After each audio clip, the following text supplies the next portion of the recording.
It's the 7th of August, and this is your News Bite brought to you by eNCA.com. I'm Marcelle Gordon, and well done for making it to Friday. In your news today, vote buying allegations comes back to haunt the ANC. Violence at our schools rears its ugly head, and All Blacks rugby hits Kaapstad. There was early drama at the ANC's National Executive Committee, who's meeting to discuss its election manifesto and mayoral candidates. Now, top of the agenda should be the voters' roll, which is expected to be closed ahead of the November polls. But comments made by Nkosazana Dlamini-Zuma, who claims there was vote buying at the 2017 elective conference, has set the cat amongst the pigeons again. Now, you may remember Dlamini-Zuma narrowly lost that election to Cyril Ramaphosa. Her comments resurfaced after NEC member Ronald Lamola threatened the party elder with legal action, demanding she withdraw her allegations. Well, Secretary-General Fikile Mbalula says the party will address the claims. He says while the ANC's internal processes will deal with such matters, he says individuals are free to pursue legal action if they so choose. But ANC Northern Cape Chair Zamani Saul has admitted that money still buys influence within the party. There's nothing new in that allegation. We have acknowledged that. Look at our resolutions on organizational renewal from the past 3 conferences. The role of money in shaping the politics of the African National Congress has been acknowledged. And we are also trying to come up with ways of mitigating the impact of the use of money in the contestation of leadership. Nobody says money is not being used. We, the ANC conferences, 3 conferences in a row, have acknowledged that there is use of money to influence leadership race. The party's Veteran League has called for a one-member, one-vote system in the party's internal elections. Leader Snooky Zikalala says the would would help stamp out vote buying and financial influence claims at those ANC conferences. As Veterans League, that is why, together with MK Liberation War Veterans, we put a proposal at the NGC that we should implement a policy of one member, one vote. That would be one way of getting rid of vote buying, because what will happen? Each and every individual, every member of the ANC at branch level, he or she should have the right to say, I want this comrade to represent me in the NEC, or I want this councillor to represent me. He can't be forced to toe the party line. Instead, the branch comes in, the region comes in, and say, these are the names of people that you have to vote for. And so she will say, no, but I don't know these people. I've never seen them on the ground. I don't know their profiles. I haven't seen their lifestyle audits. I haven't seen whether they've got the police clearance or not. Why should I vote for them? And so the one member, one vote will definitely get rid of the question of vote buying. Meanwhile, the ANC in KwaZulu-Natal has not ruled out political motives behind the killing of a councillor. Gunmen shot Sibusiso Khwela outside his Klaarwater office in Durban. That was on Thursday. And eNCA's Desenthia spoke to the party's Tandutolo Sabelo. Councillor Khwela was killed in his office in a municipal building. It's not the first time where a municipal official gets killed in a municipal building. So we've called upon the Speaker to say, relook at the protocols, because this can't be continuous like this. When you enter the buildings of any municipality, you should be able to be checked that you are not carrying any weapons. Was there a security officer on site? There is a security officer on the site. It's a Sizakala Center, so there is a security company working there. But obviously you'll understand that there are different categories of security. Sometimes it's an armed security guard, but in this case it was not an armed security guard in the Sizakala Center. So that is why we are saying that there needs to be a relook at the protocols to ensure the safety of the community, but also the safety of municipal officials. So we send our condolences to the family. Look, just the last one. I know that both the Speaker and other members as well have been quite vocal in saying, look, let's not jump the gun. treat this as a case that must be handled by the police. Obviously, it's under investigation. We understand that. But in saying what you were saying just now about Mr. Khwela not standing for re-election, are you almost ruling out it having a political motivation? Look, to us, currently, we don't see any political motive. But we don't rule it out 100%. But we're all leaving it to the hands of the PKTT. Very capable hands. We have seen them unlock cases, and we hope that they can also unlock this case as speedily as possible. All of this while the country starts gearing up for the local government elections, which have now been officially proclaimed. Kokta Minister Nkosazana Dlamini-Zuma announced the 4th of November as the polling date. The Deputy National Police Commissioner has sent out a stern warning to any groupings planning a crime in the political realm. The National Joint Operational and Intelligence Structure, known to you and me as NATJOINTS, announced details of their operational plan for the local government elections. Tebelo Musikili says police are ready to respond to security threats and ensure South Africans vote safely. NATJOINTS remain concerned about the matters that are continuously being experienced on political party members and councillors in various parts of our country. We are issuing a stern warning to everyone who is planning attacks, assassination or acts of violence for political gain. You will be arrested, prosecuted, and upon conviction, face lengthy prison sentences.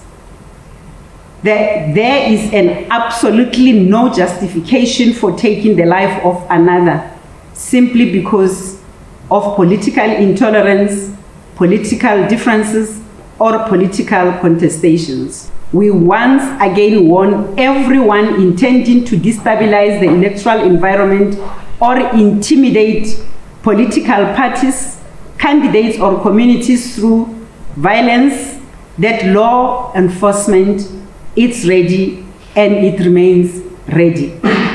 So with the election date proclaimed, it means the voters' roll will officially close at midnight on Friday. IEC data showed that over 400,000 young people registered over this last voter registration weekend alone. The Commission also reported that they saw a surge in registrations via its zero-rated platform as well as on WhatsApp. But Defend Our Democracy's Wade Manning remains concerned. 18 and 19-year-olds are still the least registered age group. We have definitely seen an uptake in youth showing up. I mean, in the first registration weekend back in June, the IEC touted close to 80% of the transactions that had occurred there to youth voters. So that's a very positive thing to be seeing. What we also saw in this last weekend, just now the 1st and 2nd of August, as well, a turnout from youth of just over 400,000. If we look at new first-time registrants, definitely up as well. However, we must note that it has been an ongoing trend for us as a country that particularly 18 to 19-year-olds are still the least registered from the population's perspective. However, we have seen an increase this time around. Distraught and infuriated, this is how the parents of Siboniso Landela feel.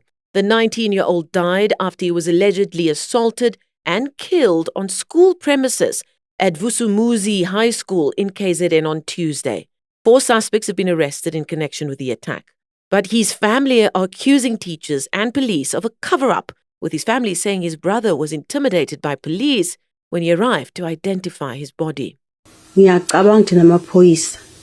Asebenzisana nothisha ngoba into edathinisho njalo ubhuti kaSiboniso owafika wathi ufuna ukubona umfo wabo bamnqabela baze bamphamisela ibhamu angazi ukuthi kwenzeka kanjani lokho ukuthi amaphoyisa abantu sibathembile ukuthi abantu bomthetho baphamisele ubhuti womufi bamphamisela ibhamu okubhlungu kakhulu. Ingane amase ngifica sigoqiwe ikhunyula icathulo yakhunyula amasokisi yakhunyula ibhande yaqaqa ishethi yagoqwa ngengubo angi-understand ngempela angi-understand. Well, it's been a week of stories painting a picture of how school grounds being a reflection of the ills the greater society is facing. In Gauteng, a primary school pupil is in hospital after an armed robbery at an Alexandra school. And shots were fired outside Waverley Girls High School during an apparent hijacking. Down in the Western Cape, a grade 10 pupil at Belleville South High School died just last month after a physical attack in a classroom by another learner, reportedly linked to a cell phone theft 2 months before. While the death was being investigated, the Education Department says there's a need for a broader approach to combat violence and other problems at our schools. The department's Brana Hammond says schools need more extramural activities to help develop pupils and keep them engaged. Yeah, look, I think at the moment we can say that the system is stable, but in any environment we do live in a violent society, and that unfortunately spills over into our schools sometimes. And it's specifically in the Western Cape, gangsterism. Learners, participate in gangs in their community, and sometimes that comes into the school environment. And so a lot of our focus is on anti-gangsterism and just conflict resolution. We have many programs with regards to substance abuse, as well as, GBV campaigns, anti-bullying campaigns. It's just providing that support for the learner, identifying learners at risk, and then also getting in the psychosocial support that is required. But I think it's very important to keep learners doing other activities, especially those teenage boys, they need, to be directed somewhere else. And that's what, trying to create healthy school environments where there's after school activity happening, soccer, football, whatever it might be, that we keep them active and involved in those kind of sports. And that's where you see a difference. Mameloko Kubayi denies having any knowledge of political interference in apartheid crime prosecutions. The Justice Minister has been testifying before the TRC Cases Inquiry. Since I've been a member of Cabinet, as I said, from the 31st of March 2017, outside the JCPS cluster, because I became member of the JCPS cluster from the 3rd of December when I moved to this portfolio. All these years I've been in Cabinet, I've not been a member of the JCPS cluster. But as a Cabinet member, I've not been in a meeting where it discusses to stop any prosecution. I've not been in any meeting where it gives instructions or even the Cabinet resolution. Such does not exist since I've been a member of Cabinet, nor have I been called to any meeting outside Cabinet to go and discuss or even be informed or even see a document that speaks to stopping any prosecution on TRC cases. And further afield, US President Donald Trump has signed executive orders in a new bid to curb birthright citizenship. That's despite the highest court in the US striking down his previous attempts to do so. The right of citizenship to those born on US soil is enshrined in the 14th Amendment, but changing it was one of Trump's campaign promises that he's desperate to make good on, claiming it's being exploited by malign actors evading US immigration laws. eNCA's Washington correspondent Jagruti Dave has more. The president has renewed his push to limit birthright citizenship by signing 2 new executive orders. One is a ban on birth tourism, which the White House defines as an attempt by a foreign national to gain entry to the US for the purpose of giving birth. This expands on a 2020 federal amendment of visa rules to stop people from using short-term tourist or business visas to acquire citizenship for their newborn babies. In the second order, the White House has widened the categories of people who are not entitled to birthright citizenship. These include children of alien enemies, which the administration defines as a member of a designated foreign terrorist organization, for example. Another category is children whose parents are employed by a foreign government. That's not just the children of ambassadors. Now, President Trump's first executive order was a much broader attempt to scrap birthright citizenship for the children of certain migrants, notably those who've entered the US illegally. At the signing in the Oval Office, President Trump said his administration is making adjustments after last month's Supreme Court ruling against him, which he said was a very unfortunate decision. As with his previous attempt, analysts say this latest order will also likely face legal challenges. In other news, we're keeping an eye on Parliament's rebuild is 76% complete, with structural work on track for completion by November 2026. That means the National Assembly will be ready to host the State of the Nation and the budget speech. Officials say major repairs have been done to address water issues and protect key operational areas. And on to the world of sports now. Banyana midfielder Robin Mudali Salgado believes the team is peaking at just the right moment ahead of their women's AFCON quarter-final on Saturday night. South Africa face hosts Morocco. Desiree Ellis's side endured a shaky start to the tournament with 1 loss, 1 draw and a win, but did enough to book their place in the final 8. And the Stormers are determined to make a statement when they welcome the mighty All Blacks to Cape Town Stadium on Friday night. It's the official kickoff for the greatest rivalry tour. Yeah, I think with every team that we played, we didn't take them lightly, hence the results also. But I think the positives would definitely be that mentality was there. You know, we showed character and resilience, and having that leading up into the next game, I think it's going to do us wonders. Yeah, it helps us tremendously. I think it shows the grit, and again, the type of team we are. Banyana, we don't give up. The character to the dying minutes. So taking that in, I think a lot of opponents should be scared of that. The NCA's Justin Ford took a look at what's at stake for the Cape side and heard from coach John Dobson and captain Ruan Nel. Since 2020, South African rugby franchises have no longer competed in Super Rugby. Their departure has left a lasting impact on the Southern Hemisphere game, with players, teams and fans all feeling the effects. Especially around that stuff that wins World Cups, you know, line out to maul, the scrum, the contestable game, all that stuff. So, but you know, what's clear to me is that the difference is getting bigger in style. So if you watch, we talked about the stats this week of how much the All Blacks are passing and moving the ball. It's just going, the graph is just going through the roof. A chance to take on the mighty All Blacks doesn't come around often. It's an opportunity the Stormers players are determined to embrace.